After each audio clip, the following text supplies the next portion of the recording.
right, let's get to the testing on this Down for Sound LOC. And I want to, there's the model number, by the way. I want to shoot this in a few different videos because there is some different things that I want to do. Just like this first part right here. I just want everybody to see what kind of source I'm using and to prove that I'm using a clean source.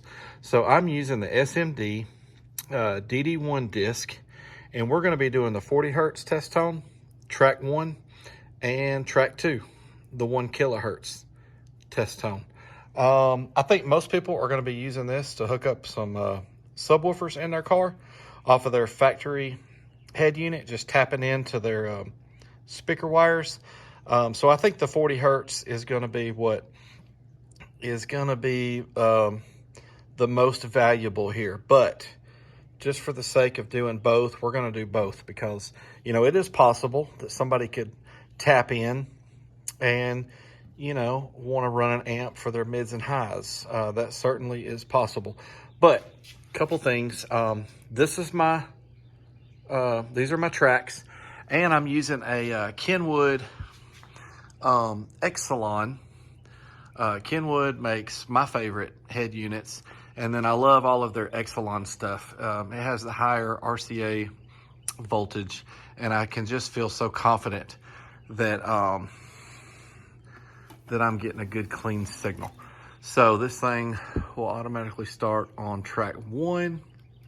We're gonna pause that. And let's see, this is gonna be a little bit tough here, but I wanna make sure that we're getting a clean signal. I should probably have hooked up my other wires. So let's do this. I already know, I've done this off camera. I'm hooked up to my speaker wires coming off the back of the head unit. The front and rear channels, all 4 of them are here, but we're only using 2 of them for this. We'll use all 4 for the other LOC. But I'll just tell you, I already know, let's start playing this, that 25 is not clean, but 24 is. So let me just show you. I'm rolling a 40 Hertz track right now, and that is not clean. It's distorting. So what we don't want to do is run a distorted signal into the LOC. Everything coming out of it will be distorted if we do that.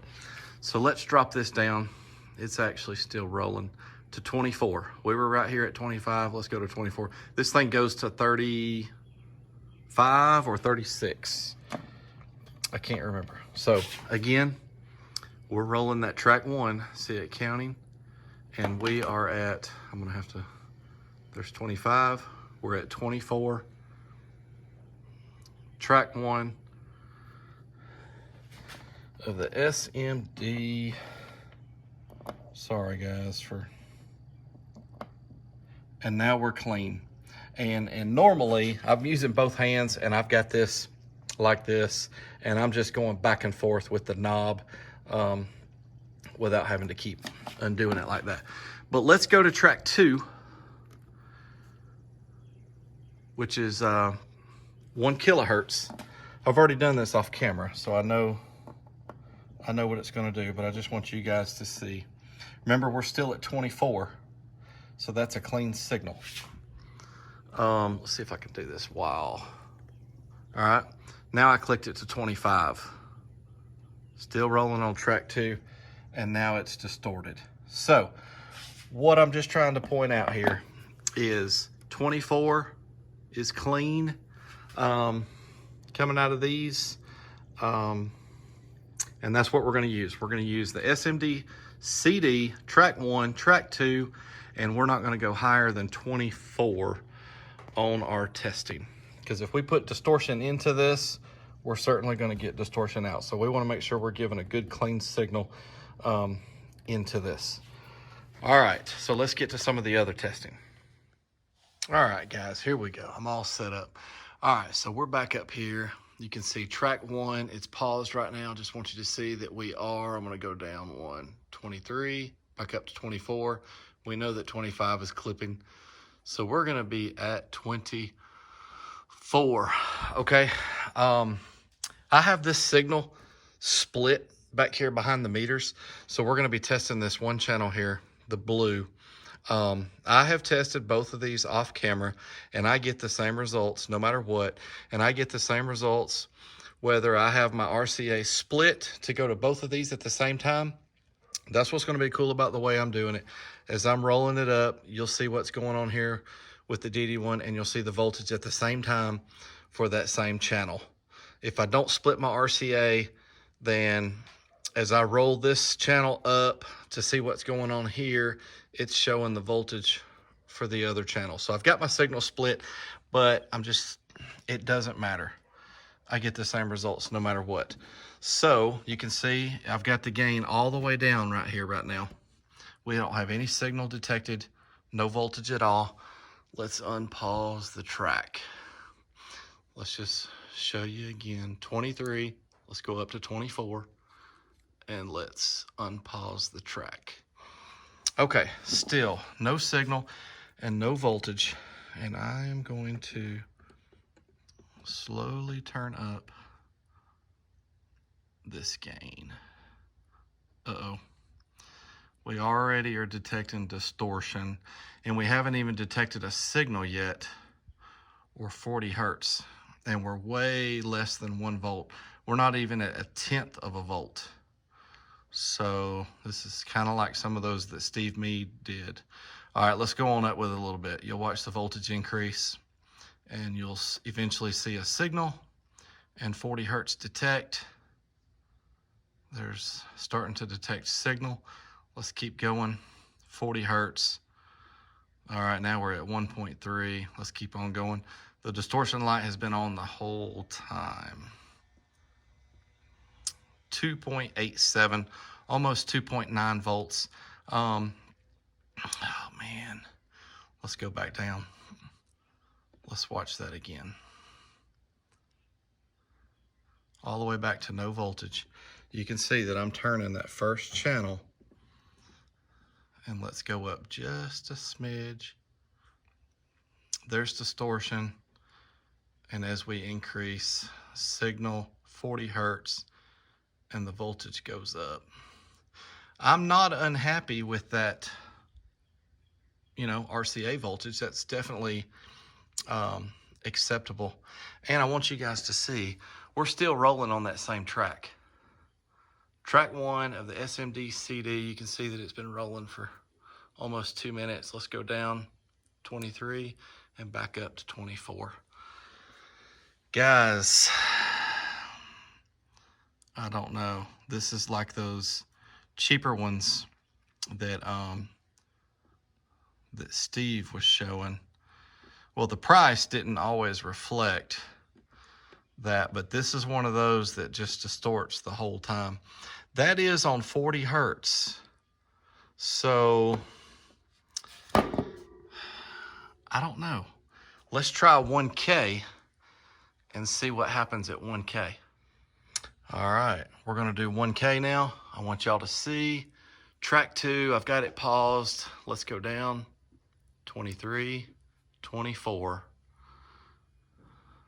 Track 2, and it is paused. No voltage, nothing detected yet.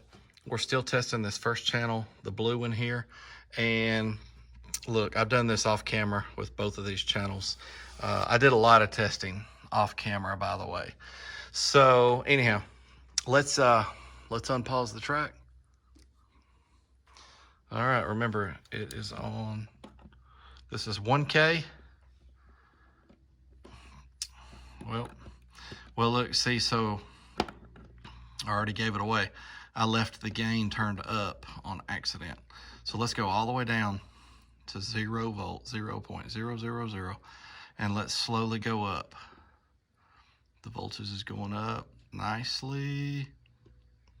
There was no issues with the way the voltage counted up at 40 either, but signal 1K, Dadgummit. Don't that happen at the wrong time? It timed out on us. 1.2, let's keep going up. Let's keep going up, up, up, up, up, up. No distortion. Wow. And we get more voltage out of it as well. I'm all the way maxed out there on the gain. 3.83, no distortion at all at 1 kilohertz. There we are, still rolling on track 2 of the SMD CD. All right, guys, interesting results there. This little LOC right here, nothing but distortion at 40 hertz and nothing but clean at 1K. Again, I think most people are going to use this for subwoofers. So the truth is, I don't know at what point. I've got the IMSG. I could hook my IMSG up and do my own frequency and maybe figure out exactly what frequency this thing wants to start distorting. But 40 hertz is the industry standard for subs. 1K is the industry standard for mids and highs testing. That's why Steve's devices are set up to detect 1K and 40 hertz, because that's the industry standard. I don't know, guys. Disappointed in it. It's only $12. I'm gonna show you another feature here before we end the video about the remote out. This is one of the ones that gives you a remote out, and I want to show y'all that. But that's very interesting to me. I wish it would do this at 40 hertz. That would be really awesome, but it don't. All right, let's test this. Let me show you this remote out. All right, guys, here we are. We're hooked up. 13.96 volts. Hooked up with my jumpers here. We're grounded off. That's what your remote out. So this will provide a remote to you for your amplifier. That's nice. So you don't have to try to tap into something else. A cigarette lighter plug or something else that comes on when you turn the key on or when you turn the radio on. These LOCs that provide a remote that goes to your amp is really cool. By the way, here's our voltage. That's what our voltage has been the whole time. I want to say something else. I do not have my power supply hooked up. We're just running off of the lithium. I don't want anybody to think that I was introducing distortion into the system because I was running a power supply. We've been running off nothing but battery the whole time. I have even tested this with the light off just to make sure that my little LED doesn't introduce distortion into the system, and I can assure you it does not. But let's turn the head unit off and we will watch the voltage go away. It's the light went out. It's actually still holding 0.026, and I'm going to turn, you can see that the unit is off. I'm going to turn it back on and let y'all watch the light come on and the voltage go up. There it is. This one does that with my head unit. When I turn it on, it flashes for a second. It's just part of the startup for the, we're hooked back up to 40 kilohertz, by the way. So there you go, 13.96. So there is a loss as well in the voltage that you get. This whole system right now is running off of 14.2, and I have verified that by hooking the fluke up to the power, and it is exactly the same as what that meter says. But this one is now giving us a remote out to the amp, 13.96. All right, guys. Well, there's all the testing. I can assure you this other channel does the same exact thing. I've done a lot of testing off camera just to verify all of this. But let's see. Whoop. I don't want that to fall. Let's see if this one can do any better. All right, guys. Thanks for watching.